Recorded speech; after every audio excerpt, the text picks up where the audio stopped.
Hello, നമസ്കാരം. എല്ലാവർക്കും നമസ്കാരം. അപ്പോൾ എന്തൊക്കെയുണ്ട് സഹോദരങ്ങളെ വിശേഷം? എല്ലാവരും സുഖമായിട്ടൊക്കെ ഇരിക്കുന്നല്ലേ?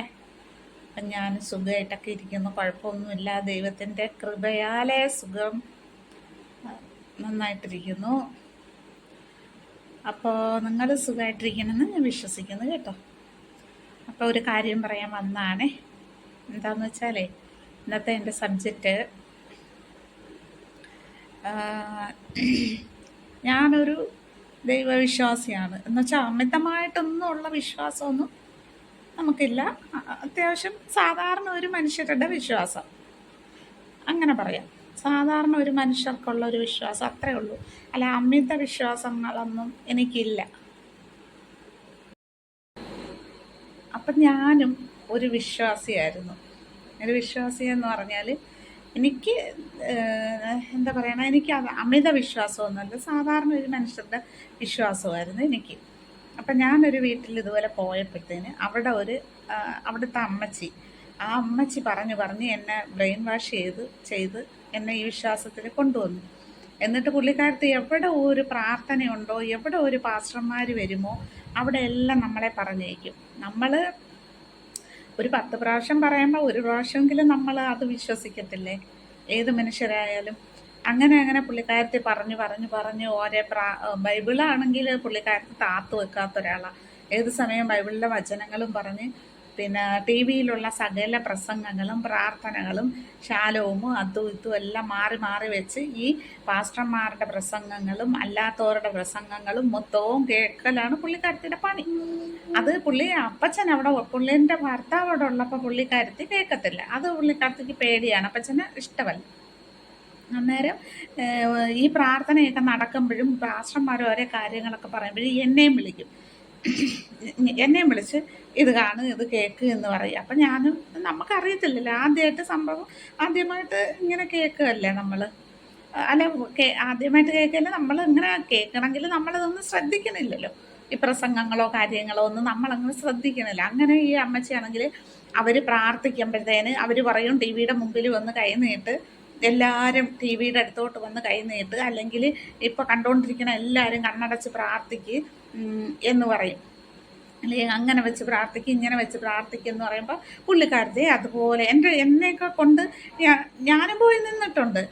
ഇതെല്ലാം കണ്ട് പിന്നെ ഞാൻ ലാസ്റ്റിൽ ഞാനും എൻ്റെ വീട്ടിൽ ടി വി വെച്ച് രാവിലെ 6:30-ക്കൊക്കെ ഒരേ പ്രാർത്ഥനകളുണ്ടായിരുന്നു, പ്രസംഗങ്ങളും അതും ഒക്കെ. അപ്പം ഞാനും അങ്ങനെ പോയി നിന്നിട്ടുണ്ട്. നിങ്ങളെല്ലാവരും വന്ന് ടി വിയുടെ ഞാൻ ചെയ്യണ പോലെ ടി വിയുടെ അടുത്ത് വന്ന് പ്രാർത്ഥിക്ക്, കൈ നീട്ടി പ്രാർത്ഥിക്കും എന്നൊക്കെ പറയുമ്പോൾ ഞാനും ചെയ്തിട്ടുണ്ട്. അതൊക്കെ അതിനൊക്കെ ശേഷം ഈ അമ്മച്ചിയുടെ അടുത്ത് പോകുമ്പോൾ എനിക്കിതൊന്നും അറിയത്തില്ല.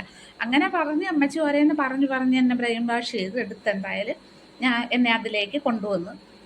നിങ്ങളിപ്പോൾ വിചാരിക്കും ഒരാൾ പറഞ്ഞാൽ അങ്ങനെ ചെയ്യുമോ എന്ന്. പക്ഷെ ദൈവവിശ്വാസമല്ലേ, നമുക്ക് എവിടെന്നെങ്കിലും ഒരു അനുഗ്രഹം, നമ്മളെ ജീവിതം നല്ലതാവും എന്ന് വിചാരിച്ചിട്ടാണ് നമ്മൾ ചെയ്യുന്നത്. നമ്മുടെ ദുരിതങ്ങളും കഷ്ടപ്പാടും ഒക്കെ ദൈവത്തെ ആശ്രയിച്ചാലെങ്കിലും നമുക്കത് നമുക്ക് ജീവിതം ഒന്ന് പച്ച പിടിക്കുമല്ലോ എന്ന് വിചാരിച്ചിട്ടാണ് ഞാൻ പോയത്. പിന്നെ നമ്മൾ കുഞ്ഞുങ്ങളൊക്കെ ആയാലും ദൈവത്തെ അറിഞ്ഞ് ജീവിക്കുമല്ലോ. ഈ അങ്ങനെയൊക്കെ കൂടാകണം നമ്മൾ അതിലേക്ക് തറങ്ങി തിരിച്ചത്. ദൈവത്തെ അറിയണ പിള്ളേരൊക്കെ നല്ല രീതിയിൽ ജീവിക്കും, നല്ല രീതിയിൽ വളരട്ടെ എന്നൊക്കെ ഉള്ള വിചാരങ്ങളും കൊണ്ടാണ് ഞാൻ പോയത്. പക്ഷേ ഇപ്പോൾ ഒരു പാസ്റ്റർ ഇവിടെ ഏറിക്കിടന്ന് പാറിക്കളിക്കുന്നുണ്ടല്ലോ. പുള്ളിയെ പേഴ്സണലായിട്ടൊന്നും ഞാൻ കാണാൻ പോയിട്ടില്ല. 2017 ന്യൂ ഇയർ പ്രാർത്ഥനയ്ക്ക് കൊട്ടാരക്കര പോയി പ്രാർത്ഥിച്ചു. അവരുടെ വലിയ സഭയല്ലേ, ഒരുപാട് ആളും വരും. ആദ്യമായിട്ട് ഞാനും എൻ്റെ മോനും കൂടെ അവിടെ പോയി പ്രാർത്ഥിക്കുകയൊക്കെ ചെയ്ത് ഞങ്ങളുടെ ഉള്ളത് ഞങ്ങൾ അവിടെ അങ്ങനെയാണല്ലോ, ചെല്ലുമ്പോഴേ ഒരു വലിയ കവർ കൊണ്ടുവന്ന് നമ്മുടെ കയ്യിൽ തരും. ഞാൻ അനുഭവിച്ചൊരു കാര്യമാണ്. കവർ കൊണ്ട് തരും. നമ്മൾ ഒരു വെള്ളം പോലും കുടിക്കാതെയൊക്കെ ആയിരിക്കും നമ്മൾ പോകുന്നത്. അതിൻ്റെ നല്ലൊരു ഭാഗം അവർക്ക്, നല്ലൊരു ഭാഗം വെച്ചാൽ നമ്മുടെ ഇതിൻ്റെ നല്ലൊരു ഭാഗം കൊടുക്കണം. അങ്ങനെ കവറിലൊക്കെ ഇട്ട് നമ്മൾ ഓരോന്നൊക്കെ എടുക്കുകയൊക്കെ ചെയ്തിട്ടുണ്ട്. അപ്പം ഈ അങ്ങനെ പറഞ്ഞു പറഞ്ഞ് പിന്നെ പ്രസംഗങ്ങളൊക്കെ എവിടെ ഉണ്ടെങ്കിലും ഈ അമ്മച്ചി എന്നെ അവിടെ എല്ലാം പറഞ്ഞു വിടുമായിരുന്നു. എടി അവിടെ പ്രസംഗമുണ്ട്, ഇവിടെ പ്രസംഗമുണ്ട്, ഈ പാസ്റ്റർ വരുന്നു, ആ പാസ്റ്റർ വരുന്നു, ഭയങ്കര വലിയ പാസ്റ്ററാണ്, പാസ്റ്റർ പറഞ്ഞ എല്ലാ കാര്യങ്ങളും നടക്കും, എല്ലാ അനുഗ്രഹങ്ങളും ഉണ്ടാവും എന്നൊക്കെ പറഞ്ഞിട്ട് നമ്മളെ പറഞ്ഞു വിടും, എന്നെ പറഞ്ഞു വിടും. അപ്പം ഞാൻ പോവും. എന്തോല എങ്ങനെയെങ്കിലും നമ്മളൊരു പെടണമല്ലോ എന്ന് വിചാരിച്ചിട്ട് അങ്ങനെ എന്തായാലും ഒടുക്കം പോയി അവസാനം നമ്മൾ ഇതിലങ്ങ് ആയി എല്ലാം. ഞാനും എൻ്റെ മോനും ആയിട്ട് പിന്നെ നമ്മൾ സ്നാനപ്പെട്ട് സഭയിൽ ചേർന്ന് എല്ലാത്തിലും പോയി, പ്രാർത്ഥനയിലും കാര്യങ്ങളിലും എല്ലാം ചേർന്ന് എല്ലാം നല്ല ഇതായിട്ട് പോയി. പക്ഷേ നമുക്ക് അവിടെ നിന്ന് അവരാരും അല്ല അനുഗ്രഹിക്കണം മേളിൽ ഇരിക്കുന്ന ഒരു ദൈവമാണ് നമ്മളെ അനുഗ്രഹിക്കുന്നത്. അല്ലാതെ പാസ്റ്റർമാരുടെ പ്രസംഗമോ പാസ്റ്റർമാർ ബൈബിള് പ്രസംഗിച്ചാലോ ഒന്നും നമുക്ക് അനുഗ്രഹമായി തീരൂല. നമ്മുടെ നല്ല പ്രവൃത്തിയും നമ്മുടെ നല്ല നടപ്പും നമ്മുടെ നല്ല പ്രവൃത്തിയുമാണ് നമ്മളെ ദൈവം അനുഗ്രഹിക്കുന്നത്. അതാണ് നമ്മുടെ സത്യസന്ധമായിട്ടും ദൈവവിശ്വാസത്തിലല്ല ദൈവത്തെ ഭയന്നും ഒക്കെ ജീവിച്ച നല്ലത്. അതുകൊണ്ട് ദൈവം നമ്മളെ അനുഗ്രഹിക്കണമെന്നൊന്നും ഇല്ലല്ലോ. ദൈവം ആപത്ത് അനർത്ഥങ്ങളിൽ നിന്നല്ല നമ്മളെ കാത്തുകൊള്ളും. അതാണ് ഞാൻ വിശ്വസിക്കുന്നത്. പക്ഷേ ഇപ്പം എന്താണെന്നറിയാമോ, എല്ലാവരും ഓടി ബെന്തക്കോസ്ത് സഭയിൽ പോകുന്നത് കാര്യം അപ്പം ഞാൻ ചിന്തിച്ചതുപോലെ തന്നെയായിരിക്കും. എന്നുവെച്ചാൽ എവിടെന്നെങ്കിലും ഒരു അനുഗ്രഹം നമുക്ക് കിട്ടുമല്ലോ, നമ്മുടെ ജീവിതം ഒന്ന് പച്ച പിടിക്കുമല്ലോ. ഇവരൊക്കെ വലിയ വലിയ ദൈവത്തിൻ്റെ അടുത്ത് നിൽക്കുന്ന പാസ്റ്റർമാരെന്നൊക്കെയാണ് നമ്മളൊക്കെ വിചാരിച്ച് വെച്ചിരുന്നത്. പക്ഷെ അങ്ങനെയൊന്നുമല്ല. അവരല്ല ദൈവം മേലെ ഇരിക്കുന്ന ഒരാൾ മാത്രമാണ്.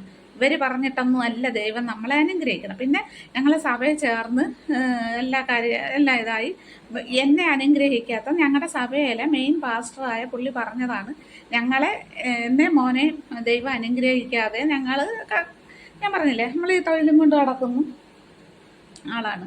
അനുഗ്രഹിക്കാതെ ഇരിക്കുന്നതിൻ്റെ കാര്യം ഞാൻ മാലയും കമ്മലും എല്ലാം ഇട്ടേക്കണോണ്ടാണ് ദൈവം എന്നെ അനുഗ്രഹിക്കാത്തത് എന്നാണ് പാസ്റ്റർ പറഞ്ഞേക്കുന്നത്. അത് എന്നോട് നേരിട്ട് പറഞ്ഞില്ല, സഭയിൽ പള്ളിയിൽ വരുന്ന ഓരോരുത്തരോട് പറയുന്നു ഞാൻ.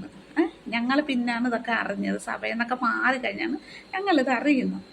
അപ്പം അതുകൊണ്ട് ഒരു മാലയും കമ്മലും ഇട്ടിരിക്കണമെന്നും പറഞ്ഞ് എവിടാണ് ദൈവം അനുഗ്രഹിക്കാതിട്ടേക്കണത്? നമ്മുടെ കയ്യിൽ പൈസ ഉണ്ടെങ്കിൽ നമുക്ക് അനുഗ്രഹം തന്നെയാണ്. കാശുള്ളവർക്ക് അനുഗ്രഹം, അല്ലാത്തവർക്ക് അനുഗ്രഹം ഇല്ല. അതാണ് സത്യം, വാസ്തവം. കാശുള്ളവർ അനുഗ്രഹിക്കപ്പെട്ടവർ, ദൈവം അനുഗ്രഹിക്കുന്നത്. കാശുള്ളവർ അവർ കഷ്ടപ്പെട്ട് അവരുടെ അപ്പനപ്പന്മാരുടെ കാലം തൊട്ടേ അവർക്ക് പൂസത്തുകളും അല്ലെങ്കിൽ നല്ല വിദ്യാഭ്യാസവും എല്ലാം കൊടുത്ത് നല്ല ജോലികളും ഉദ്യോഗസ്ഥരും അവരും ഒക്കെ ആകുമ്പോൾ അവർക്ക് കാശുണ്ടാവും. നമ്മളെപ്പോലെ ഉള്ളവർ പാവപ്പെട്ട വീട്ടിൽ ജനിച്ച പാവപ്പെട്ട അച്ഛൻ്റെയും അമ്മയുടെയും അയ്യത്ത് പണിക്കാരുടെയും ഒക്കെ മക്കളായിട്ട് ജനിച്ച നമ്മളാണ്. അപ്പം നമുക്ക് മുതലില്ല, അതുകൊണ്ട് നമ്മൾ മുതലില്ലാത്തവരായി. നമുക്ക് വിദ്യാഭ്യാസം നമ്മുടെ അപ്പനമ്മമാർ തന്നിട്ടില്ല. അപ്പം അതുകൊണ്ട് നമുക്ക് വിദ്യാഭ്യാസമൊക്കെ ഉണ്ടെങ്കിൽ നമ്മൾ ഉന്നതരായേനെ, നല്ല ശമ്പളമൊക്കെ വാങ്ങിച്ചേനെ. അല്ലെങ്കിൽ നമ്മൾ കാശുകാരായി. അപ്പോഴേ പറയുന്നത് എന്താണ്, ദൈവം അനുഗ്രഹിക്കാത്തതുകൊണ്ട് ദൈവം നമ്മളിതൊക്കെ ഇട്ടേക്കണോണ്ടാണ് ദൈവം നമ്മളെ അനുഗ്രഹിക്കാത്തത്. ഇതൊക്കെ ഊരിക്കളഞ്ഞാൽ ദൈവം അനുഗ്രഹിക്കും എന്നാണ് പുള്ളി പറയുന്നത്, ഞങ്ങളുടെ സഭയിലെ പാസ്റ്റർ പറഞ്ഞത്. പിന്നെ ഒരുപാട് കാര്യങ്ങളുണ്ട് സഭയിലായാലും. നമുക്കൊന്നും ഇല്ലാത്തവരായിട്ട് നമ്മളെ മാറ്റി നിർത്തൽ. അവർ പറയുന്നത് അങ്ങനെയല്ലെന്ന്, പക്ഷെ നമുക്കറിയാം. അവർ പറയുന്ന സഭയറിഞ്ഞ എല്ലാവരും അവർ ഒരുപോലെയാണ് കാണുന്നതെന്ന്. പക്ഷെ അങ്ങനെയൊന്നുമല്ല. മാറ്റി നിർത്തലും ഒറ്റപ്പെടുത്തലും ഒക്കെ അവിടെ നിന്ന് നമുക്കുണ്ടായിട്ടുണ്ട്. നമ്മുടെ ഇല്ലായ്മ കൊണ്ട് നമ്മളെ അങ്ങനെ ചെയ്തിട്ടുണ്ട്. പക്ഷേ പിന്നൊരു കാര്യമുണ്ട്, നമ്മളില്ലാത്തത് പറയരുത്. നമ്മളെ ഒരുപാടല്ല, നമ്മൾ ഒരു ആപത്തിൽ നമ്മളെ നന്നായിട്ട് സഹായിച്ചു. എന്ന് വെച്ചാൽ എൻ്റെ മോൻ്റെ ആക്സിഡൻ്റൊക്കെ ഉണ്ടായപ്പോഴത്തേന് ഞങ്ങളെ സഹായിക്കുകയൊക്കെ ചെയ്തു. അതില്ലെന്ന് ഞാൻ പറയുന്നില്ല. പക്ഷേ നമ്മൾ എല്ലാ മാസത്തിലും നമുക്ക് കിട്ടുന്നതിൻ്റെ ഒരു കാൽഭാഗമെങ്കിലും നമ്മളങ്ങോട്ട് കൊടുക്കുന്നുണ്ടായിരുന്നു. ഞങ്ങളുടെ വീട്ടിൽ ഞാനും എൻ്റെ മോനും ജോലി ചെയ്യുന്ന ആളാണ്. അപ്പം എൻ്റെ ഒരു ഇതിൻ്റെത് പുള്ളിക്ക് കൊടുക്കുന്നുണ്ടായിരുന്നു. പക്ഷെ നമുക്കൊക്കെ എത്ര കൊടുത്താലും മതി. നമ്മളൊരു ദൈവദാസൻ എന്നൊക്കെ പറയുമ്പോൾ അത്രയ്ക്ക് നമ്മൾ പുള്ളിയെ ഹൃദയത്തിൽ ഒരു ദൈവത്തിൻ്റെ സ്ഥാനത്തായിരുന്നു നമ്മൾ കണ്ടിരിക്കുന്നത് ഓരോ പാസ്റ്റർമാരെ. പക്ഷെ ഇപ്പോഴൊന്നും അങ്ങനെയല്ല കേട്ടോ. ഇപ്പം എനിക്ക് ആൾക്കാരെ എനിക്ക് കാണരുത്, എനിക്ക് ഇഷ്ടമേ അല്ല. എന്നുവെച്ചാൽ ഇപ്പോഴത്തെ ഓരോ കാര്യങ്ങൾ കേൾക്കുന്നുണ്ടല്ലോ. ഇപ്പം എനിക്ക് ഇങ്ങനെയുള്ള വർഗങ്ങളെ എനിക്കിഷ്ടമല്ല. ദൈവം നമ്മൾ മേളിൽ ഇരിക്കുന്ന ദൈവത്തെയാണ് വിളിച്ച് പ്രാർത്ഥിക്കേണ്ടത്. അതുകൊണ്ട് കണ്ടിരിക്കുന്ന ആരെങ്കിലുമൊക്കെ ഉണ്ടെങ്കിൽ ഒരിക്കലും നിങ്ങൾ പെന്തക്കോസ്ത് വിശ്വാസത്തിലേക്ക് പോവരുത്. അവിടെ ചെന്നിട്ട് നിങ്ങൾക്കൊന്നും കിട്ടാൻ പോകുന്നില്ല. നിങ്ങളുടെ കയ്യിൽ ഇരിക്കുന്നതൊക്കെ നിങ്ങൾ അങ്ങോട്ട് മേടിക്കത്തേ ഉള്ളൂ. ഇങ്ങോട്ട് കിട്ടുമെന്നും പറഞ്ഞു, അനുഗ്രഹം കിട്ടുമെന്നും പറഞ്ഞു നിങ്ങൾ പോകണം. ആ സമയത്ത് നിങ്ങൾ വീട്ടിനകത്തിരുന്ന് നിങ്ങൾ പ്രാർത്ഥിക്കുക. അല്ലെങ്കിൽ നിങ്ങൾ പോകുന്ന പോക്കിൽ നിങ്ങളുടെ ഹൃദയത്തിൽ പ്രാർത്ഥിക്കുക. അത്രേ ഉള്ളൂ. അതിലോട്ട് പിടിച്ചിട്ടിട്ട് പിന്നെ മൈൻഡ് പോലും ചെയ്യത്തില്ല. ഈ പിടിച്ചിടാൻ വേണ്ടി കുറേ ദിവസം നമ്മുടെ വീട്ടിൽ കയറി ഇറങ്ങും. അതിലോട്ട് പിടിച്ചിട്ട് കഴിഞ്ഞാൽ പിന്നെ ഒന്നുമില്ല. പിന്നെ കുറേ നിബന്ധനകളൊക്കെ ഉണ്ട്. രാവിലെ എത്ര മണിക്ക് ചെല്ലണം, പിന്നെ നമ്മൾ അഭിനയിക്കണം. നമ്മുടെ ഹൃദയത്തിൽ നിന്ന് വരുന്ന പ്രാർത്ഥനയൊന്നും പോരാ, നമ്മൾ അഭിനയിച്ച് നിന്ന് പ്രാർത്ഥിക്കണം. ഇവർക്ക് കയ്യടിയും കൂട്ടമൊക്കെ ഉണ്ടല്ലോ. നമുക്ക് ഓരോരുത്തർക്കും ഓരോ ഇതല്ലയോ. ഒരു ദൈവത്തെ വിളിക്കണം, ചിലവർ ഹൃദയത്തിൽ വിളിക്കുന്നതായിരിക്കും ഇഷ്ടം, ചിലർ വാ തുറന്ന് പ്രാർത്ഥിക്കും. ഇതങ്ങനെയല്ല. നമ്മൾ കണ്ണടയ്ക്കണം. കണ്ണ് തുറന്നാൽ നമുക്ക് ദൈവത്തോട് സ്നേഹമില്ല. പിന്നെ അലറി വിളിക്കണം. ഇതൊക്കെയാണ് അവിടുത്തെ കാര്യങ്ങളൊക്കെ. അപ്പം ബാക്കി നാളെ പറയാം.